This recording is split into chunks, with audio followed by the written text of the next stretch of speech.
E tá vindo bomba contra o Augusto Aras, hein? Porque ministros do STF estão suspeitando que Aras ou Lindor Araújo ou os dois foram citados na delação do Mauro Cid. Porque a delação do Mauro Cid ainda não virou domínio público, podemos colocar assim.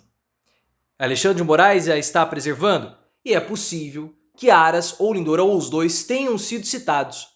E começou uma situação, um movimento muito estranho, porque concomitantemente a essa dúvida ou a essa especulação vinda do STF, começou a surgir aí reportagem para cá e acolá, falando que sem Augusto Aras nós não teríamos democracia no Brasil.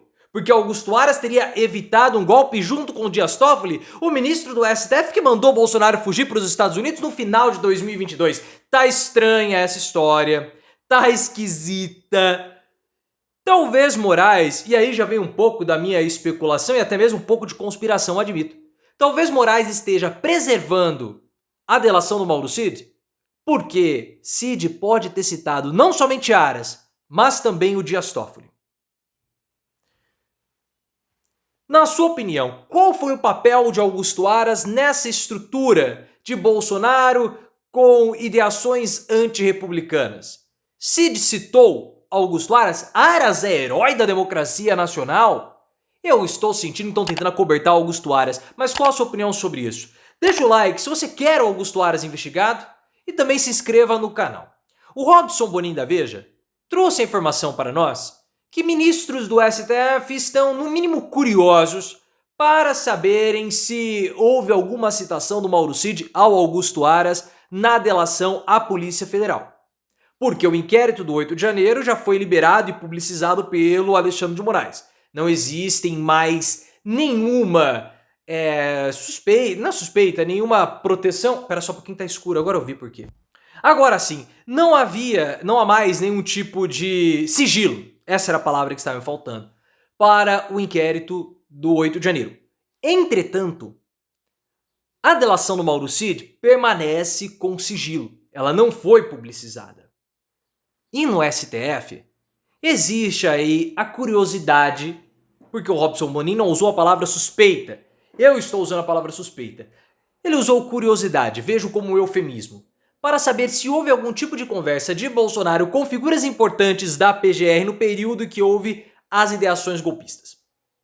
Figuras importantes da PGR quais? Possivelmente Aras e Lindor, e aí eu estou fazendo aqui a minha suspeita também. Mas eu acredito que possa ter também conversas com o Dias Toffoli, ministro do STF, que é muito próximo do Bolsonaro. Eu tenho a suspeita sobre o Aras e a Lindor, porque quando começou a ser divulgada a delação do Mauro Cid, a Lindor Araújo correu para o público e começou a dizer que estavam fazendo pescaria jurídica. O que é pescaria jurídica? É quando você começa a fazer o levantamento das provas e não tem ali um alvo específico. Começa a tentar encontrar qualquer tipo de coisa que possa ser incriminatória. E o Augusto Aras veio a público sem ser provocado para dizer que a delação do Mauro Cid era fraca. Ninguém perguntou a ele sobre isso, mas ele, de livre e espontânea vontade, veio a público e falou que a delação era fraca. Por quê? Por quê? Se um jornalista, se um repórter, se qualquer pessoa, o que você acha da delação do Mauro Cid, ô Aras? Eu acho uma delação fraca. Mas ele, por livre e espontânea vontade, vira a público e fala que acha uma delação fraca. Muito suspeita essa postura do Augusto Aras, porque Aras e Lindor, ao longo do governo Bolsonaro, se aproximaram muito do ex-presidente. E aí eu venho falar algo para vocês que eu já falo há muito tempo, porque a Polícia Federal apontou 6 núcleos no inquérito do 8 de janeiro. Só que esses não eram os únicos núcleos que eram comandados por Bolsonaro dentro da organização ilegal que Bolsonaro comandava do Palácio do Planalto. Por que eu falo isso? E por que eu vejo que esses núcleos poderão aumentar? Ou tem outros núcleos também? Porque o Gabinete do Ódio não foi citado no inquérito do 8 de janeiro. E o Gabinete do Ódio era um núcleo dentro dessa estrutura ilegal que Bolsonaro comandava. Aras, na minha opinião, ele atuava em um outro núcleo, que seria o núcleo da proteção jurídica junto com o Lindor Araújo. Então era o seguinte, podem fazer o que vocês quiserem, que nós matamos no peito. E como eu tenho um dorso muito cabeludo, eu consigo matar tudo. E o meu peitoral também, porque Aras é peludo. Então ele conseguiria fazer isso. Esse era o núcleo do Aras. o núcleo da proteção jurídica. Por isso que eu falo que as investigações contra Bolsonaro, para serem completas, precisam investigar a PGR. Porque nós tivemos muitas situações suspeitas por parte de Augusto Aras e Lindor Araújo ao longo do outro governo. E talvez nós tenhamos mais núcleos porque, como eu falei, o gabinete do ódio não foi citado. E concomitante a essa suspeita do STF, começou a surgir uma historinha aí que está colocando o Aras e o Dias Toffoli como heróis nacionais. Heróis que evitaram o golpe de Estado, porque sem Aras, nas palavras de Dias Toffoli, não haveria democracia no Brasil. O que é estranho, né? Porque nesse momento, várias personalidades suspeitas começaram a pegar ali a sua parcela de heroísmo, como o Freire Gomes, o general. O general Freire Gomes esteve na reunião dita golpista por parte do Bolsonaro, que ele apresentou a minuta do golpe, e o que Freire Gomes fez? Nada. E agora ele é colocado como herói? Se aquilo fosse o golpe de Estado mesmo, o Freire Gomes deveria ter atuado e prendido todo mundo, mas ele não fez, no mínimo prevaricou, e agora estão colocando como herói? E aí vem um livro contando uma historinha que houve o aniversário do Dias Toffoli em São Paulo.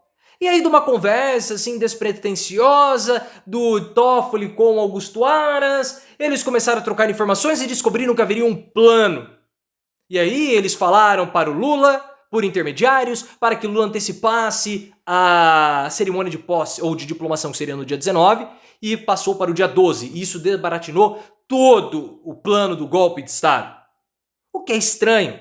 E eu vejo que toda essa história é para cobertar alguém. Porque o Dias Toffoli ficou próximo do Bolsonaro e ele marcou um jantar com o Bolsonaro às vésperas do ano novo de 2022 e falou: Bolsonaro, não passe a faixa para o Lula e saia do país. Na época, em 2023, quando nós ficamos sabendo dessa reunião, eu fiz comentários sobre isso aqui no YouTube. Isso foi um absurdo.